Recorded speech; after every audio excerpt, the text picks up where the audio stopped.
इसी संविधान की मुखालफत किसने करी? बाबा साहब के पुतले किसने जलाए? ये ऐसे ही आ गया। अरे इनके दिलों के अंदर है, इनकी रगों के अंदर है, इनकी सांसों के अंदर है। ये नफरत करते हैं और रोज बाबा साहब के संविधान को तोड़ते हैं। सर, जिस तरह से इस अपमान पर सभी विपक्षी दल जो है वो बोल रहे हैं और बीएसपी का भी एक विरोध प्रदर्शन 24 को हुआ, भीम आर्मी अब तक खामोश क्यों है? आप अगर ध्यान से देखेंगे तो हर जिले में भीम आर्मी अपना काम कर रही है। आज़ाद समाज पार्टी उस तरह से सामने से पार्टिसिपेट नहीं कर रही, क्योंकि मैंने अभी कई पार्टियों का वो देखा, समय और बहुत सारी चीज़ें लगी लेकिन रिजल्ट जुगा तू रहा। तो मैंने कहा ना कि अगर हम 2 कदम पीछे हटे हैं तो इसलिए नहीं कि हम इस विरोध का हिस्सा नहीं है। पार्लियामेंट में भी सबसे पहले ये विरोध हम लोगों ने शुरू किया, लेकिन हम लोग पीछे इसलिए हटे हैं कि हम इसकी बड़ी तैयारी करेंगे, और चाहे दिल्ली में या जिस भी तरह से पार्टी की जो स्ट्रेटजी होगी, ऐसा मजबूत जो है विरोध दर्ज कराएंगे कि सरकार के पैर उठे।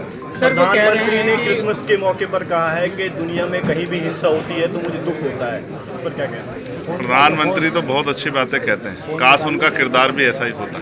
सर, अमित शाह जी ने बात जिस तरह के हालात हैं इस देश में, आज जिस तरह का जुल्म हो रहा है, जिस तरह से इंस्टीट्यूशन को कुचला जा रहा है, जिस तरह से राइट्स जो है उनका वायलेशन हो रहा है, सवाल उठता है कि हमें मुसलमानों को, दलितों को क्या मुकाम दिया गया।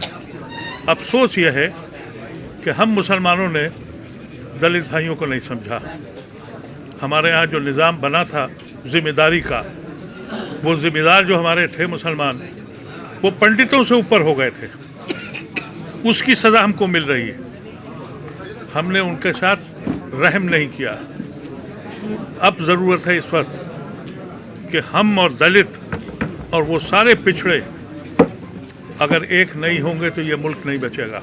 यहाँ बैठ के कहने में कोई हर्ज नहीं। जिस तरह से लोगों में भय का माहौल बन गया है, ये हम लोगों के ऊपर भी एक सवालिया निशान है कि हम लोग, हमारा विरोध, हमारा संरक्षण उनमें हिम्मत क्यों नहीं पैदा कर पा रहे। हम अपनी इस कमी को दूर करेंगे और आने वाले कल में एक मजबूत आवाज़ जिस तरह पार्लियामेंट में, उस तरह सड़कों पर भी लाने का काम करेंगे कि सरकारें तानाशाह ना हो, सरकारों के दिमाग खराब ना हो। सर, अमित शाह जी बाद में कह रहे हैं कि वो सपने में भी बाबा साहब का अपमान नहीं कर सकते। अच्छी बात है, होना चाहिए, करना भी नहीं चाहिए, लेकिन जो हो गया उस पर अपना खेद भी प्रकट करना चाहिए। विपक्ष के लोग मुद्दा बना रहे हैं सर। अब ठीक है, और अमित शाह जी जो कह रहे हैं वो जानते होंगे, वो उनके दिल में है, जो जबान पे आ गया है, या वाकई में वो सम्मान करते हैं, ये तो आप और मैं बेहतर जानते हैं। इसके लिए उनकी हिस्ट्री पढ़ने की ज़रूरत है, और हिस्ट्री इस बात की गवाही देती है कभी उन्होंने संविधान का सम्मान नहीं किया, और उनका जो मूल संगठन है उन्होंने हमेशा संविधान के खिलाफ काम किया। उनका एक programme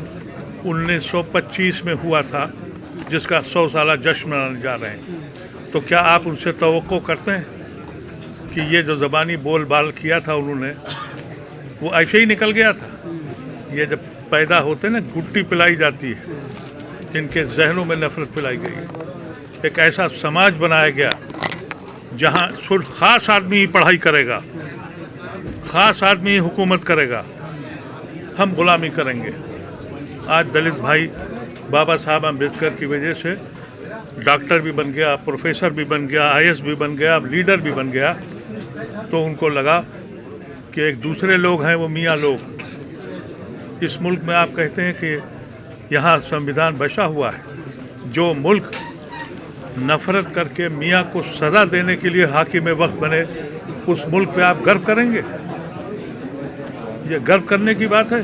cases of worship act की जिस तरह से धज्जियां उड़ाई जा रही हैं, सुप्रीम कोर्ट के जज रास्ता खोल रहे हैं कि क्या कहते हैं, जो मस्जिद की खुदाई हो, मंदिर खोजे जाएं, इस पर क्या है आपका? देखिए, मुझे बड़ी निराशा हुई हमारे पूर्व चीफ जस्टिस से, उनके कारनामों से। मैंने जैसे कहा, आपने प्राइम मिनिस्टर को लेकर जो सवाल मुझसे पूछा कि प्राइम मिनिस्टर ये कहते हैं मुझे दुख होता, इसी तरह से वो भी बहुत अच्छी मीडिया बाइट्स देते थे हमारे पूर्व चीफ जस्टिस, लेकिन जो बाद में उनके द्वारा किया गया और उनकी निगरानी में जो हुआ, उसका खामियाजा देश भुगत रहा। तो मैं इस पर बस इतना ही कह सकता हूँ कि पहले तो पार्लियामेंट में वर्शिप एक्ट जो है, उसकी जो खामियां है, उसमें अमेंडमेंट बिल ला के वो दूर करनी चाहिए। और रही बात सुप्रीम कोर्ट या बहुत सारे इंस्टीट्यूशन, ये देश के हर व्यक्ति की जिम्मेदारी बैठती है कि किसी भी धर्म के साथ अपमानजनक रवैया ना हो। इससे देश कमज़ोर होगा। और जो सियासी साजिश की जा रही है अपने निजी फ़ायदे के लिए, जबकि उनके बड़े लीडर्स भी कह चुके हैं कि हर मस्जिद के नीचे मंदिर मत ढूंढो, लेकिन मुझे लगता है कि आज वो उनकी सोच से भी आगे निकल गए हैं। ये माहौल उन्होंने बनाया, इसका खामियाजा भी उनको भुगतना पड़ेगा। क्या आपको लगता है जो मोहन भागवत का बयान था वो पब्लिक स्टंट था? जब ये तो वही लोग जानते होंगे कि उनका बयान स्टंट था या वो जो हालात उनके द्वारा पैदा किए गए और आज जो उनसे समझ नहीं रहे हैं उसके बाद ये बात कह रहे हैं। मगर मैं स्पष्ट तौर पर कहना चाहता हूँ, सिर्फ ये देश बातों से नहीं चलेगा, संविधान के आधार पर चलेगा। और जो इस देश में अल्पसंख्यक समुदाय में जो हमारे मुस्लिम भाई हैं, जैन भाई हैं, सिख भाई हैं, बौद्ध भाई हैं, क्रिश्चियन भाई हैं, उनकी ज़्यादा जिम्मेदारी हम लोगों को आगे बढ़कर उठानी पड़ेगी कि उनके मन में जो भय पैदा हो रहा है वो भय ज़्यादा दिनों तक ना रहे। क्या चंद्रशेखर जी संभल के पीड़ितों से मिलने के लिए जाएंगे? मैंने कल ही इस बात को कहा, मैं बिजनौर में था, कि मैं लगातार परमिशन के लिए अप्लाई कर रहा हूं और वहां का प्रशासन डिनाई कर रहा है। लेकिन जिस दिन मैं वहां जाऊंगा तो फिर वहां जाने के लिए बहुत लंबी लंबी कतारें लगेंगी, क्योंकि अभी तो सब किसी के मुंह से संबल नहीं निकल रहा है। कल कहा अगर आप मेरा प्रेस नोट ब्रीफ सुनोगे तो आपको पता लग जाएगा कि अभी मैं नहीं जा रहा हूं तो कोई नहीं जा रहा है। जिस दिन मैं जाऊंगा और मुझे परमिशन मिलेगी फिर सब लोग जाएंगे। मैं मीडिया के साथियों के लिए भी चिंता कर रहा हूँ। मैं रदीप साहब अभी चर्चा कर रहे थे कि मीडिया पे जिस तरह की पाबंदियाँ लग रही और मीडिया अपना काम स्वतंत्र रूप से नहीं कर पा रही है, मुझे मीडिया के साथियों की भी चिंता, क्योंकि कई पत्रकार जेल गए हैं। हमारे मीडिया के साथी भी सरकार पर सवाल करते हुए थोड़ा सा घबराते हैं। लेकिन आप तो अच्छे शानदार पत्रकार हो, आपने तो बहुत सारे सवाल पूछे।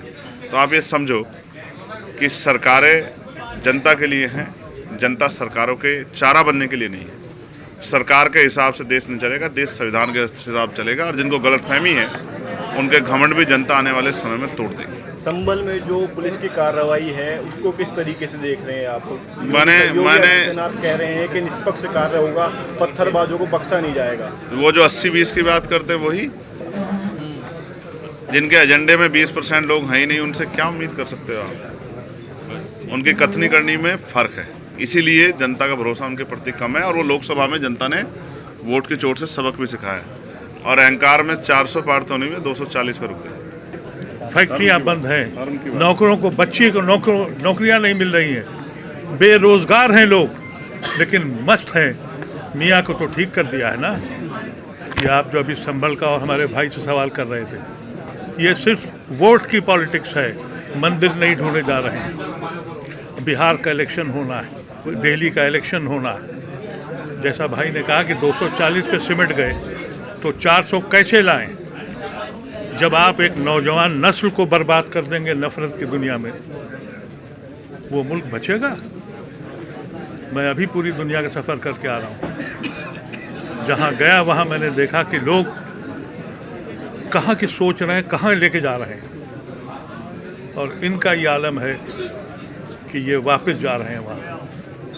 तो हम लोग, वक्त आ गया है कि जितनी भी पिछड़ी जातियाँ हैं और जितने भी डिप्राइव्ड लोग हैं, और मैं आपके ज़रिए अपने मुसलमानों से कहना चाहता हूँ कि होश में आओ और अपना काट ढूंढ लो इन लोगों में से। उनसे पहले चलो, उनके पीछे चलो। तुम इस मुल्क में क्यों हो?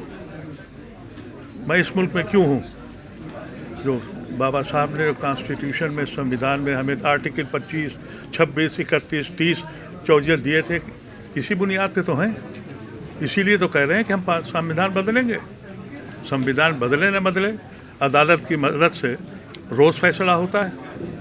इसी ये ज्ञानवापी मस्जिद के मसले पे सुप्रीम कोर्ट ने सर्वे कर दिया और ये कहा कि साहब स्टेटस नहीं बदला जाएगा, लेकिन वहाँ का वज़ू खाना बंद कर दिया। स्टेटस कैसे नहीं बदला गया? वज़ू खाना मस्जिद का पार्ट है, कोई अदालत नहीं बोल रही है। आप रोज़ कॉन्स्टिट्यूशन को तोड़ रहे हैं, अदालतों से टूट रहा है, पार्लियामेंट की तो कोशिश हो रही है। तो ये ऐसी शक्लें हैं